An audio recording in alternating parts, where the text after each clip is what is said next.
जुल्फ़िकार साहब, हम अक्सर ऐसा देखते हैं कि रीज़न जो है वो कभी कभार समझ नहीं आती है कि एक अच्छा भला बच्चा भी है, चले एक लड़की भी नॉर्मल एज की है, टीन एज की है, अब कोई देख के बता नहीं सकता कि इसने नशा शुरू क्यों किया। तो मैं चाहूँगी कि आप ज़रा क्लैरिटी से बताएं कि आखिर रीजंस क्या होती हैं, इंसान नशा शुरू क्यों करता है, इसकी शुरुआत होती कैसे है? देखिए, इसमें तो बहुत सी रीज़न है जो हम फेस करते हैं। सबसे पहले घर का माहौल है, इनहेरिटेड चीज़ें हैं, दादा वालिद, उसके बाद फिर आपका मोहल्ला है, लोग नेबर्स की चीज़ों को फॉलो करते हैं, मोहल्ले की चीज़ों को फॉलो करते हैं, फिर उसके बाद आपका आ जाता है शहर। शहर में जो कुछ हो रहा है, फिर कंट्री लेवल पे जो कुछ हो रहा है, तो इसके बाद फिर दोस्तों का प्रेशर बहुत ज़्यादा आप पे है, फिर एजुकेशन का प्रेशर है, और एजुकेशन के प्रेशर ख़वातीन पे बहुत ज़्यादा एजुकेशन का प्रेशर है। वालिद और वालदा, बच्चे अगर नंबर कम लेता है, वो जो क्या 3.98 CG वो नंबर है, तो वालिद और वालदा प्रेशर डालती है, मेरे भाई की बेटे ने इतने नंबर लिए, तुमने।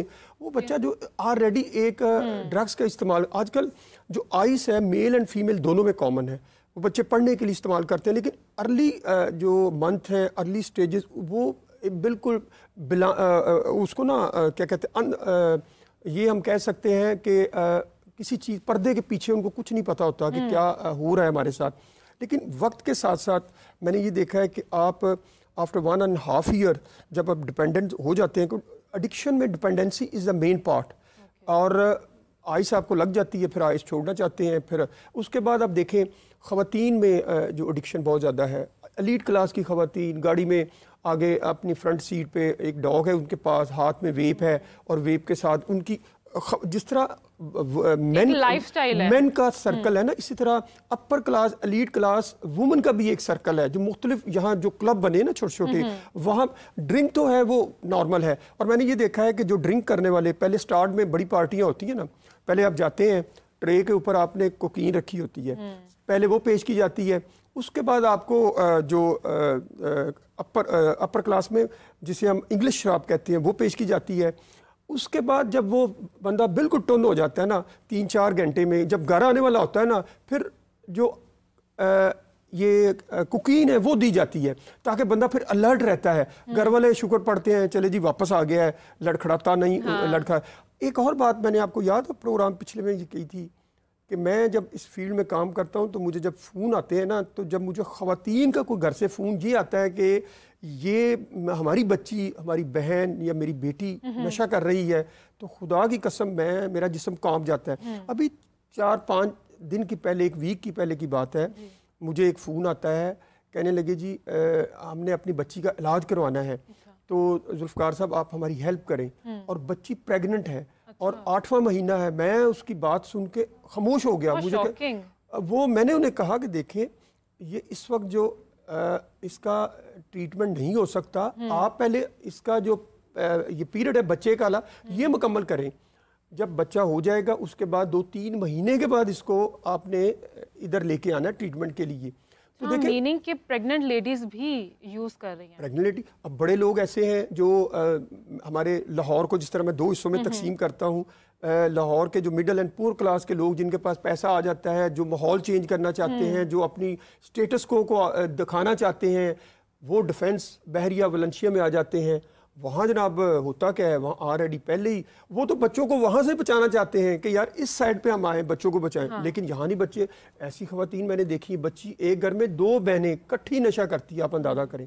अब समझ में ये आना ज़रूरी है कि स्टोरी क्या है, लोग क्यों नशा करते हैं। रमशा, मैं आपसे पूछना चाहूँगी कि जैसे अभी जुल्फ़िकार साहब ने बात की कि स्पेसिफिकली एलीट क्लास की जो ख़वातीन हैं, वो उनका लाइफस्टाइल ही ऐसा होता है कि वो कर लेती हैं, तो आपके नज़दीक ऐसी कौन सी ख़वातीन हैं जो ज़्यादा नशे करती हैं? मिडिल क्लास की भी हो सकती हैं, ऐसी बहुत सारी एग्जांपल्स हमने देखी हैं। जी, इसमें क्लासेस जो हैं वो हर तरह की क्लास ज़्यादा इफ़ेक्ट होती है। बस इसमें एक चीज़ जो ये है कि जो एलीट क्लास है उनको ड्रग की अवेलेबिलिटी बहुत ईजीली है, और बाकी मिडिल क्लास है या जो पुअर क्लास हमारी है, उसको ड्रग की अवेलेबिलिटी इतनी आसान नहीं है। दूसरा ये है कि जो उनके घर का माहौल है वो बहुत ज़्यादा इफ़ेक्ट होता है इस चीज़ को लेके। तो मेरा जितना करियर है, हमारे रिहैब सेंटर में ज़्यादातर जो बच्चियां आती हैं वो मोस्टली एलीट क्लास से ही बिलोंग करती हैं। और उसका ज़्यादा जो रीज़न है, जैसे मैंने पहले भी डिस्कस किया कि जहनी दबाव, जहनी परेशानियाँ या कोई भी इस तरह की तकलीफ़ जो होती है जो उनसे नहीं बेयर की जाती या जिसके लिए वो मेंटली तौर पे या फिजिकली तौर पे उसको कोप नहीं कर पाता, क्योंकि जो ड्रग्स है ना ये दोनों तरीके से आपको सेटिस्फाई करते हैं। फिजिकल पेन है, अगर आपने फिजिकल पेन को भी कम करना है उसके लिए भी ड्रग्स होते हैं, और जहनी तौर पे अगर आप चाहते हैं कि थोड़ी देर के लिए आपको सुकून मिल जाए, क्योंकि ये एक चीज़ ऐसी है जो डिप्रेशन है, जो एंजाइटी है, इसको कूप करना जो है वो सबके एक तरह से बस की बात नहीं है। तो ये लोग जो बच्चियां होती हैं, और ये रिसर्चेज हैं इस चीज़ के ऊपर कि जो वुमेन है वो ज़्यादा प्रोन है डिप्रेशन, मतलब एग्जैक्ट उनकी एंजाइटी ज़्यादा है, और जो सुसाइड रेट है वो भी वुमेन्स का ज़्यादा है ओवर द वर्ल्ड।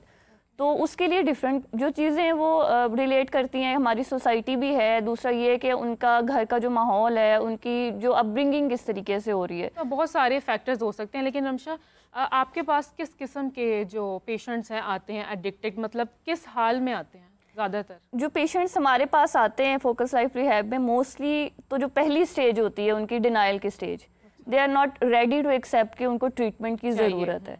और मैं यही अवेयरनेस आज देना चाहूँगी पेरेंट्स को भी कि 90% जो एडिक्ट है वो कभी भी अपने लिए इलाज को मुंतखब नहीं करेगा। इसका सबसे बड़ा रीज़न ये है कि जो ड्रग्स है ना, ड्रग्स को हम अमूमन समझते हैं कि ये शायद आदत है, या मैंने शायद किसी आदत के तहत स्टार्ट कर लिया, लेकिन ये एक डिज़ीज़ है। और जब हम बात डिज़ीज़ की करते हैं तो इसका मतलब ये है कि कोई आपकी बॉडी में किसी किस्म की जो डिज़ीज़ है वो एबनॉर्मेलिटी पैदा कर रही है। अब एडिक्शन में जो एबनॉर्मेलिटी है वो कहाँ पैदा होती है? वो आपके ब्रेन में पैदा होती है। अब ब्रेन इंसान का वो हिस्सा है जो CNS, जिसको हम सेंट्रल नर्वस सिस्टम कहते हैं, पूरी बॉडी को वो आपको लेके चल रहा है। और सबसे पहले जो ड्रग्स हैं जाके आपके जो डिसीजन मेकिंग पार्ट है ना ब्रेन का, उसको इफेक्ट करते हैं। तो जो एक एडिक्ट है वो हमारे पास जिस सिचुएशन में आता है डिनायल में, मतलब प्री कंटेम्पलेशन में आता है कि अभी इलाज की उसको लगता ही नहीं है कि मुझे इलाज की ज़रूरत है।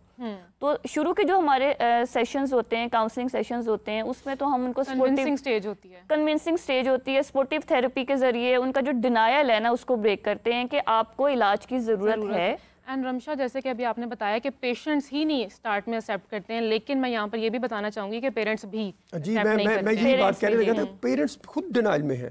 देखिए फैमिली का जो स्ट्रक्चर है ना हमारे यहाँ मुख्तलिफ दुनिया के खित्तों में, कहीं न्यूक्लियर फैमिली सिस्टम है, कहीं छोटा सिस्टम है। यूरोप में देखें 2 या 3 अफराद पर मुश्तमिल है। थर्ड वर्ल्ड कंट्री में, अफ्रीका में, हमारे एशिया में, साउथ एशिया में देखें फैमिली का जो नंबर है वो 5 से 6 अफराद पर। खुद जो वालिदैन है वो डिनाइल में होते हैं।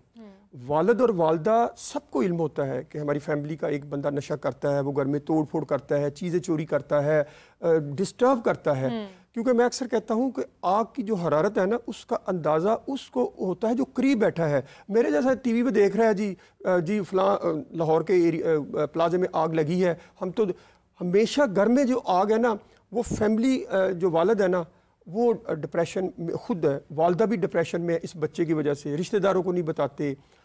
उसके बाद जो इस काउंसलिंग के फेज़ में जो रिमशा ने भी बात की, उसमें पहला फेज़ जो है वो हम साथ फैमिली के मेंबर्स को एड्रेस करते हैं।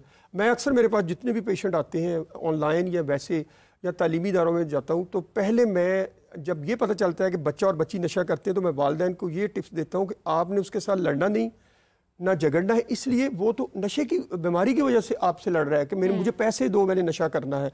बाज़ ऐसी माएँ जो हैं खुद बच्चों को पैसे रोज़ाना देती हैं, 1000 रुपया, 800 रुपया कि तुम नशा ले आओ।